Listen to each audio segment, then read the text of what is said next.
మనందరికీ తెలుసు. మనం నేర్చుకున్న పదాలలో అతి గొప్పదైన పదం ఏమన్నా ఉంది అంటే అది అమ్మ.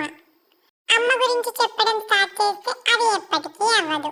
ఒక్క మాటలో చెప్పాలి అంటే మన కడుపులో ఉన్నప్పుడు మన కోసం వాళ్ళు 9 నెలలు పడిన బాధ అంతా మనం పుట్టాక వాళ్ళ చేతిలో పడిన ఆ సెకండ్లో మర్చిపోతారు. వాళ్ళకంటూ ఒక జీవితం ఉంది అని అనుకోరు. మన కోసం బ్రతకడం స్టార్ట్ చేస్తారు. వాళ్ళకెన్ని బాధలున్నా మన మొహం చూసి ఇట్టే మర్చిపోతారు.